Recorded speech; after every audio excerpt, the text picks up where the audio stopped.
And so often I see this is that they're not taking care of themselves because they're constantly saying yes to every little thing and every little person that needs help.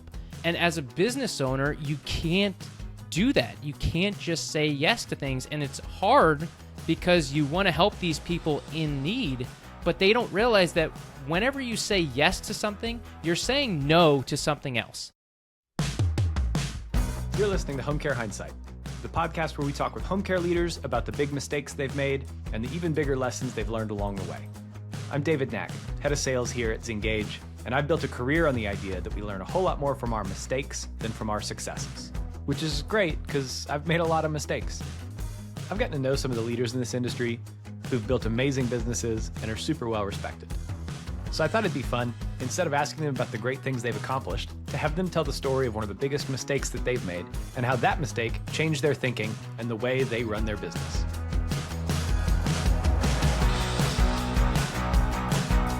Okay, we're back with another episode of Home Care Hindsight. Joining me today on the show is Nick Bonitatibus. Nick, for people who aren't familiar with you, how would you introduce yourself? Yes, so my name is Nick Bonitatibus, and David just nailed it. His trick was, if you say hippopotamus, Bonitatibus, that always helps. But I'm a speaker. That's my favorite thing that I like to lead with. It's just what lights me up. They say that you're born twice, the moment of your birth and the day you figure out why. And when I spoke for the first time live in an audience in 2016, that was a turning point for my life, well before I even had a business. And my business is focused on helping home care agency owners to stand out online, hire top caregivers, generate more sales, attract top referral sources using the power of video marketing. I love it. Nick, as you know, I ask people on this show, what kind of person are you? And I normally have like another question by which get back into what kind of person are you? But I think you've just like got your what kind of person are you prepared. So what kind of person are you? Yes. So when you came up with this idea of this like intriguing thing that's super unique about me, that's what I wanted to add. Like, what's something that is so unique about me that I know no one, I've met no one that can do what I can do? And it's in the realm of lucid dreaming. And so for many years of my life, at this point, like I maybe starting at like 13 or so, I don't know exactly when, but I've been able to control my dreams, where I've done some pretty extreme and incredible things in my dreams. So much so, because I'm a nerd at heart. You know, I've played a lot of sports, but I'm a big nerd. Love like comic books, superhero stuff. And so that's always been my go-to in situations. So I have flown the most. So I've flown so many times. I've flown, like one time I was flying over a town, you know, clouds above, and I knew that I was dreaming. And so I had this thought in my brain, I'm going to try and do a barrel roll and hope that I don't wake up. And I did it, and I did a full 360 to like face the clouds and then come all the way back around to like being still flying over this town. It was pretty amazing. I've also flown through space. I have failed at flying also, where you're just jumping and not working, and I have like just like, you know, where you're like kind of flying and then you fall again and then you fly again and fall again. And then I've also shot fireballs out of my hands. I've done magic like with a wand, you know, Harry Potter fan. Yeah. So that is my what kind of person I am. I'm somebody that can control their dreams. And when Inception came out, I was so mad because to me it was my idea. I had the idea for so long. I was like, I could do this already. This is my thing. I mean, it's also why I love the movie, but yeah, at the same time, I kept thinking this would be such a cool movie where someone just controls their dreams. And then, you know, Inception came out and I was like, oh man, well, there goes my dream of making a movie about controlling your dreams. Yeah, they're like, this is a whole lot like Inception, Nick. Like, this is not very interesting or unique. So thanks anyways. Well, that is, that's unique. I also like that it's completely non-verifiable. I appreciate, I just want to point that out for all of us here. Like I've shot fireballs. Sure you have, Nick. You're just going to have to take my word for it. Oh, man. Well, we certainly do. Okay, well, you're somebody who is an accomplished person. You've got a business that you've built on your own. You've helped tons of home care owners to feel a lot more confident being on video, which is, as you know, a really intimidating thing for a lot of people. Like, you're kind of a fixture in the industry at this point. I see you everywhere. Everybody knows you. You get to go to these things, and it feels like a big family reunion. You've accomplished some stuff. We're not going to talk about any of that. Instead, I bring people on this show to ask them about the big mistake that they've made in their career and what they learned from it. So, Nick, what's your big mistake? Yeah, so this was, I want to say, somewhere around 2017-ish. I didn't even have a business yet. I bought my first DSLR camera, which was $1,000, which was like a really big deal because I wasn't making a lot of money, but it was my real first investment into myself. Sure. And so I was super excited. I had a microphone. I had all this stuff. And during that time, I had a friend, or he did some photography for the company I was working with. And so I met him, and he kind of took me under his wing. And where he had a lot of experience, it was through recording dance recitals. And that's not what I had done. I did a lot of like marketing videos and business videos, and that's what I was used to and I was comfortable doing. And so I had gone with him a few times, like maybe twice again, and I feel like I wasn't doing anything. He was doing all of the work. I was just standing there, just trying to learn. And this opportunity came up, and he said, "Hey, Nick, there's this opportunity in New York." At the time I was living in Philadelphia. And I remember him saying, "Hey, like, do you want to do this? Like, I'll pay you $1,000. And I'm like, $1,000? Like, yeah. Whoa, this is, more money than I make in 2 weeks. I'm gonna absolutely take this $1,000, just dollar signs in my head. But I was getting nervous about, do I even really know what I'm doing? Am I gonna be able to do this well? And then I remember thinking, like, Grant Cardone has a book called 10X, 10X. And I remember thinking he said something along the lines, just like, figure it out. Just say yes and figure it out. And so I traveled to New York. This is kind of a funny side tangent. I got there super early because I wanted to be there early, and I went to the park. And I met this random guy that had a sign that was just like, I forget what it said, but it just said something like, "Hey, be happy," or "be grateful." And because I'm in a very personal development atmosphere, I went up, struck a conversation with him, and I still talk to this guy online that I met in New York at this time. And even he came up on my TikTok recently, or I came up on his, and he was like, "Oh my God, it's so nice to see you on here." Yeah. So again, this was years, and this happened recently. So again, weird things and how connected from this very specific time. So I do the recital. I get there, and I'm like, not really sure what I'm doing. I'm very familiar with videography, but I don't really know much about photography, and I'm supposed to take photos also. So I set up the camera, but I have to set it up really high, like on this table, and I can't really watch it, and I can't stand behind it. And so it's shooting down and recording, and then I have another camera that I'm taking photos with. But it's like super dark and quiet. And so I get really nervous about taking photos because it's so loud and I don't know what I'm doing. So then I'm taking photos, I record this video, and then I'm recording like B-roll, because that's what I'm used to, with the secondary camera also, to get like a secondary angle. And so long story short, I give them the content that I created, I edit it, and I was like using clips from my B-roll side camera, like mixing it up. And then the person was kind of like, "Is this it? Like, this is not how dance is supposed to be. It's just supposed to be from one shot. Half of it is blurry because the camera was going in and out of focus." I took like 20 photos, which is a very low amount of photos because I was so nervous about taking photos and it making noise. And so I get a call from her or message from her that basically is on the lines of, if you don't make a donation to this like charity that she was a part of, that she was going to sue me for like failure to deliver the services that were promised. And so I'm like panicking and freaked out. I feel like I did a terrible job, so I want to give her the money. My dad laughed at me when I told him that. He's like, "Oh my gosh." He's like, "I get, like, it says a lot about you that you want to, but like, no." She's blackmailing me. So I call my friend whose dad's a lawyer. He's like, I tell him the situation. Long story short, she's not able to sue me because the work was in New York and I live in Pennsylvania. And so it ended up just kind of like being a wash. So that was my first say yes to a work opportunity. I said yes to dollar signs, even though it was something that I was not comfortable in doing and something that I didn't have the full skill sets in doing. And so the lesson that I learned from that is to not say yes to everything, or mainly to not say yes because of money.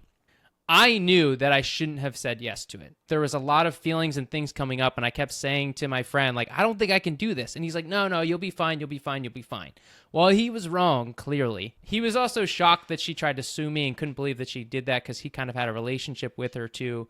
But it was just, I didn't get that $1,000. I spent a whole day in New York, So that was my experience, and I just think you have to be very mindful about what you say yes to.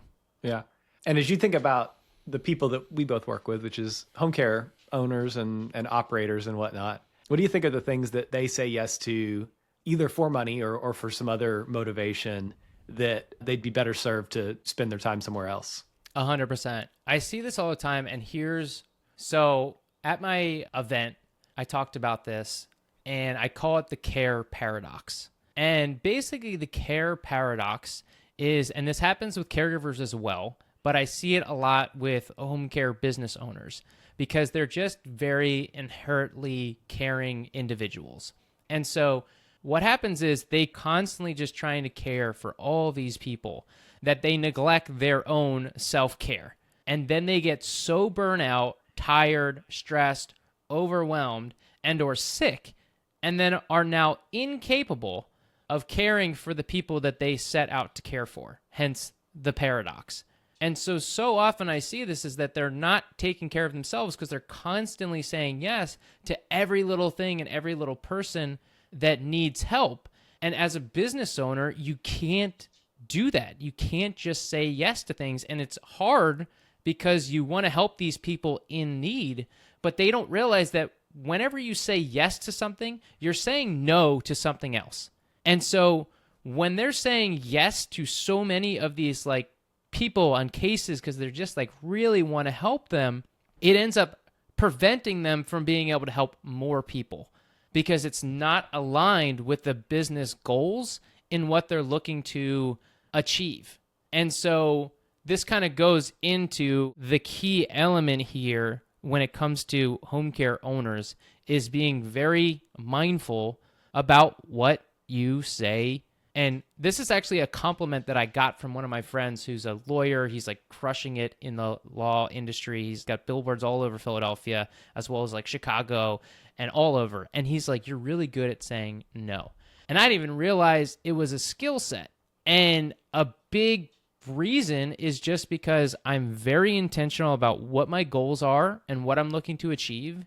And if the task or the assignment or the opportunity does not directly align with my goals of what I want to achieve, then I'm sorry, it's a no. I've turned down speaking opportunities. I've turned down plenty of opportunities to go do this thing that I'm like, oh my God, I'm meant to be a speaker. But I'm like, I can't just go to speak because I want to speak. That's not my main goal and objective. It needs to be tailored towards my business. If I'm going to make an investment to this other audience, I'm not ready. I like serving home care. That's where my niche is. And so being very intentional and remembering that a yes to something is a no to something else. And so think about that person. When you say yes to that 2-hour case that you could probably refer to somebody else, you're saying no to potentially this 24/7 case that really needs your help because you're not focusing your time and you're spending all this time and resources trying to fill this 2-hour case when you could have this high need case elsewhere that really needs your help. And again, that's where that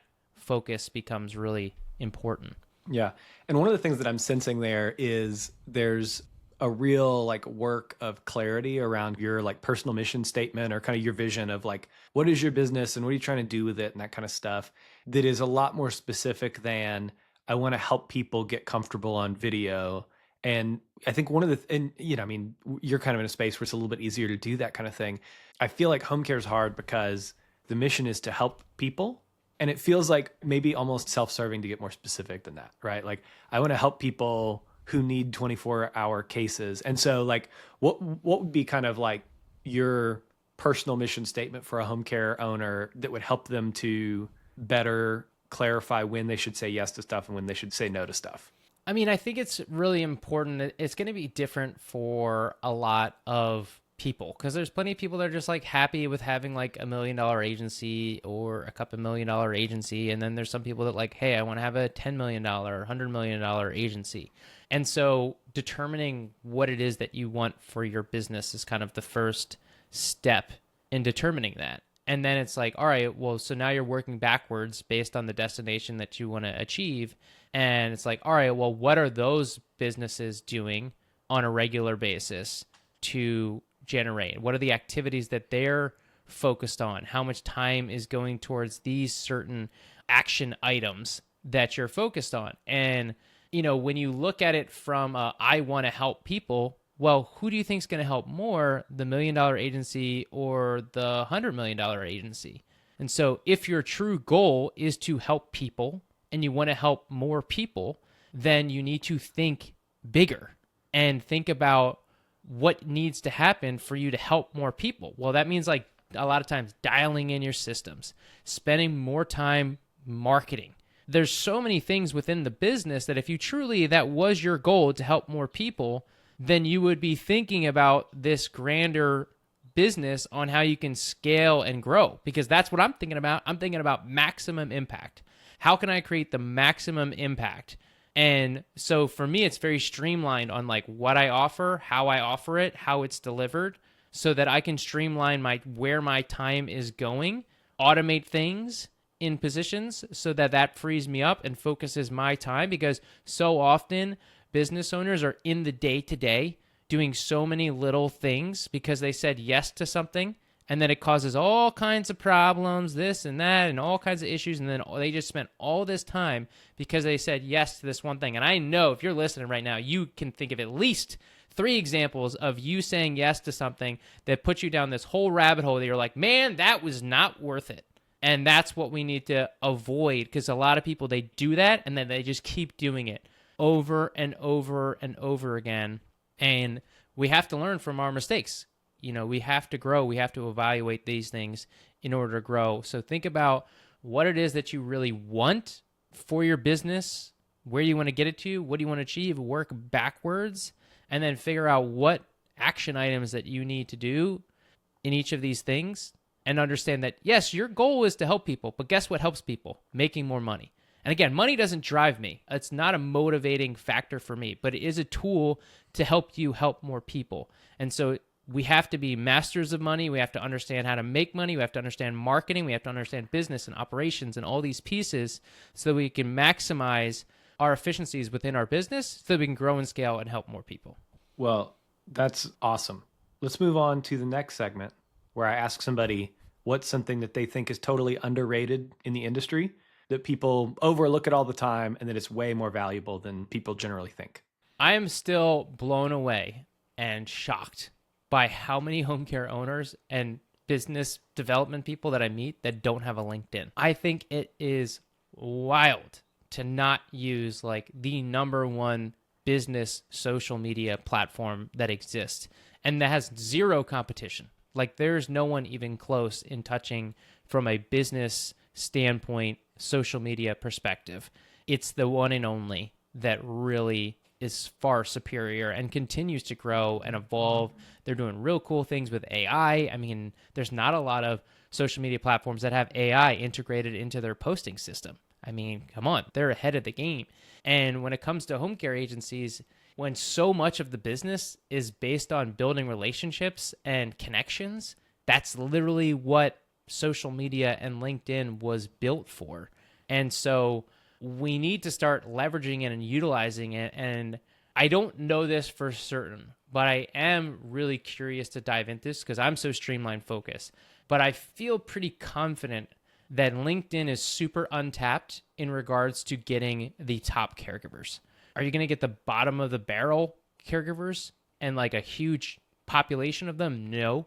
But the best caregivers, they're going to be on LinkedIn. And with a very strategic, targeted approach. Now, again, this is theoretical because I haven't like dove into this recently.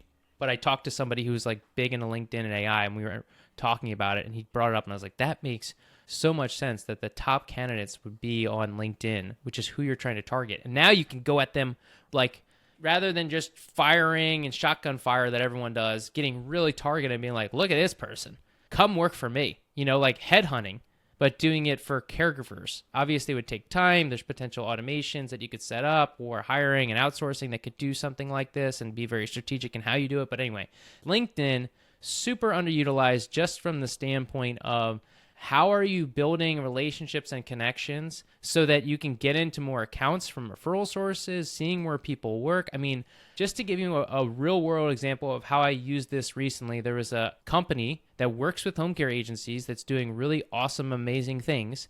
And so I specifically was like, I want to get in touch with this person. So I went right to the top. I went right to the CEO and I sent her a request. Now, I don't always do this. There is a tactful strategy around this, but I felt pretty confident in my approach that it was going to work well just because of mutual connections and things of that sort.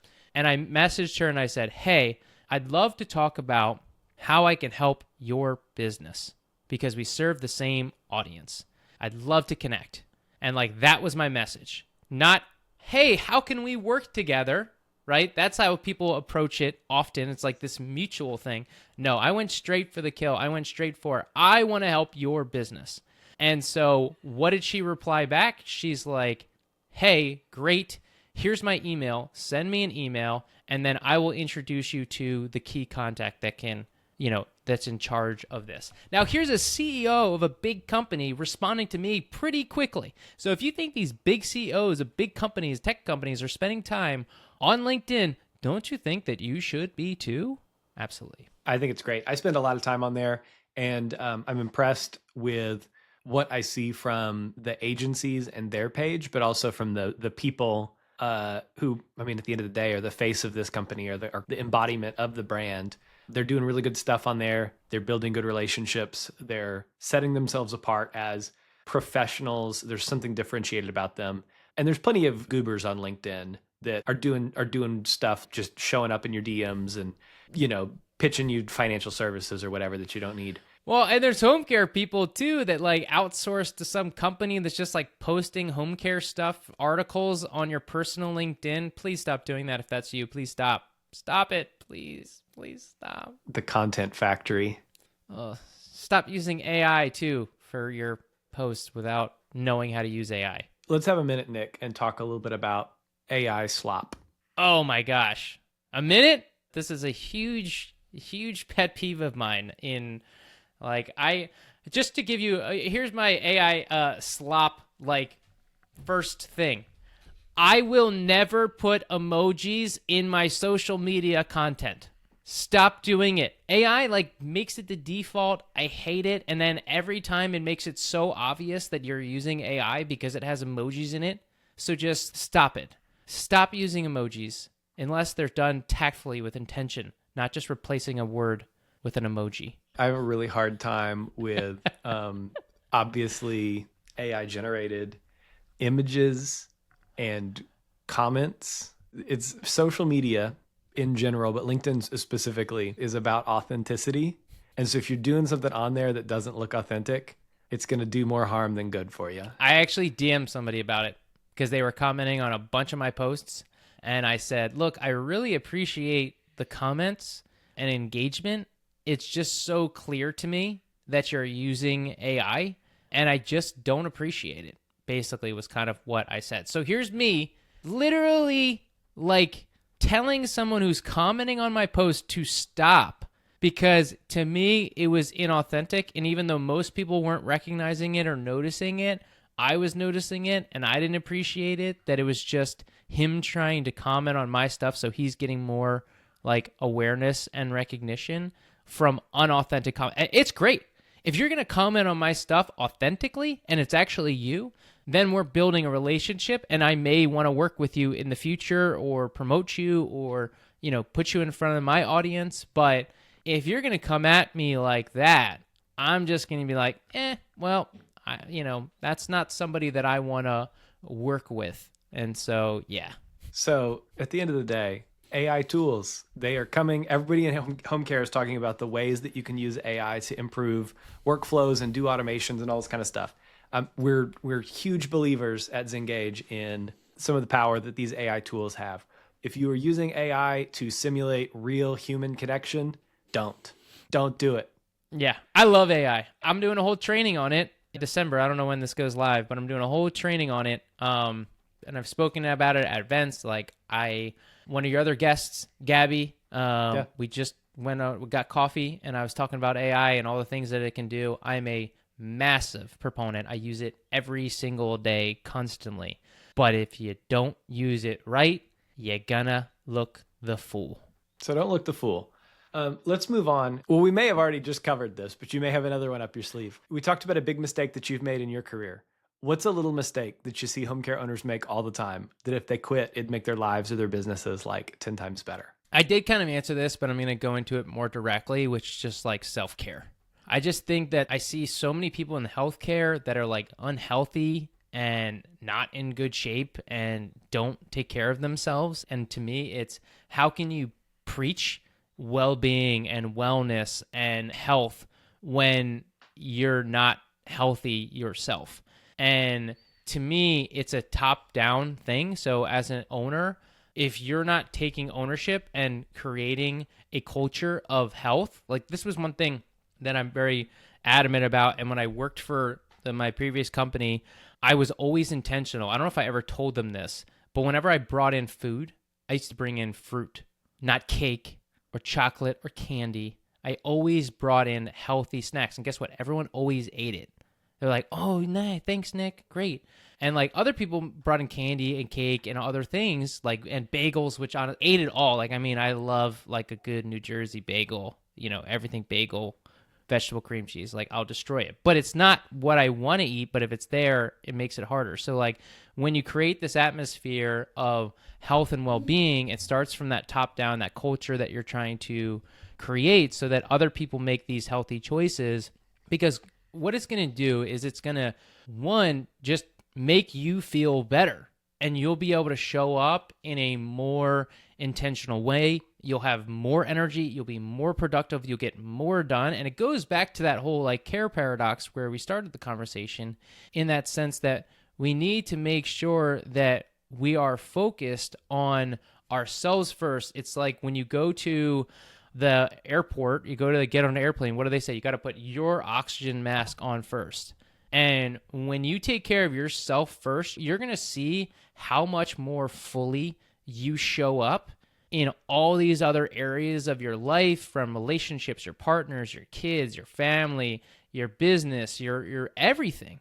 When you can take the time to take care of yourself first, mainly around physical and mental space, but it's, what we're consuming. And I'm just a big fan of physical fitness in general. And I think we need to be more active. You need to make time for these activities, even if it's a 10-minute walk a day, just like, have a meeting where you just like go for a walk with one of your staff members where like you need to, do something, have a walking meeting. I mean, there's like so many ways that you can incorporate this, and, a standing desk. I mean, there's so many ways that you can utilize and create things and culture around this healthy lifestyle, but you can't force it on other people.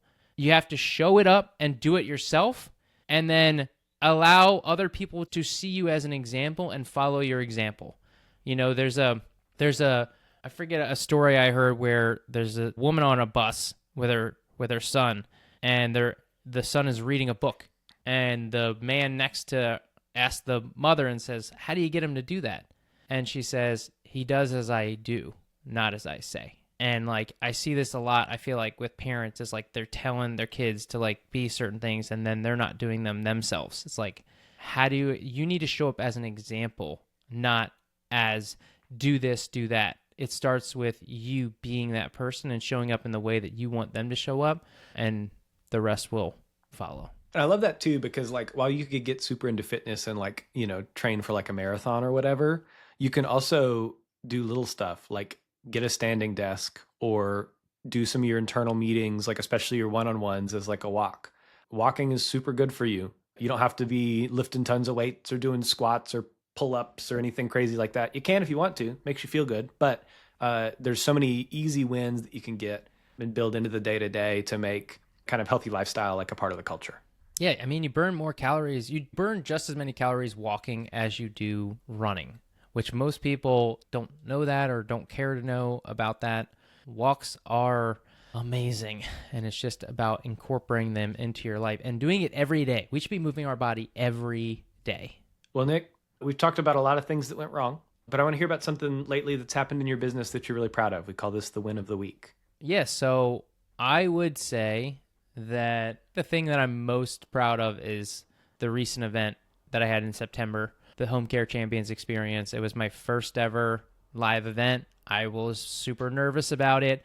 You know, imposter syndrome, everything that comes with putting on an event like that. Are people even going to come? You know, I was going to be happy with 10 people. I was just, you know, it was just kind of, hey, let's get one under my belt. And it was just an insane success. There was, you know, we had 50 attendees from all over the country, you know, bringing in incredible speakers. It was just like the feedback from people was so amazing to see. And a big part of wanting to do this event is because throughout my career, I attended a lot of conferences and events that were transformative. And so to me, it was really cool to be able to put something like this on myself and do it how I want to do it and do it, you know, things that I've learned. I'm always, even with one, I am already thinking about, hey, how can I make this better? What can I do differently? You know, what can I do to improve the overall experience? I think that's a really important aspect of just growing. And so I'm proud of what it created, and I'm just so fired up and excited to do it again. That's really exciting. So for people who are listening to this and are like, it sounds kind of interesting, when are you doing the next one? The next one is going to be September 24th to the 26th in San Diego. Very cool. Do you have like a sign up form or something? We can throw that in the show notes so that people can get on like a wait list or something. Yeah, well, tickets are going on. They're on sale. You can buy them now, right now. Cool. Well, that leads us to our last piece of this. What do you want to plug before we sign off here today? Yeah, it's real simple. If you don't want to be left behind and you want to stand out online, break through the noise, book a call, schedule a time to talk with me, and we'll talk about whether or not what I offer is right for you and see if it can help. Well, Nick, thanks for coming on the show, bringing the great energy, complimenting me for saying your name right, and just for being a part of the home care community. Really enjoyed this. On behalf of the team here at Zengage, thanks for listening to the show. We'll be back next week with another episode, so be sure to subscribe wherever you listen to podcasts on Spotify or Apple or YouTube. Leave us a rating while you're there. It helps other people find the show. If you have comments on the show, drop me a line, david@zengage.com. Would love to hear from you, chat with you there.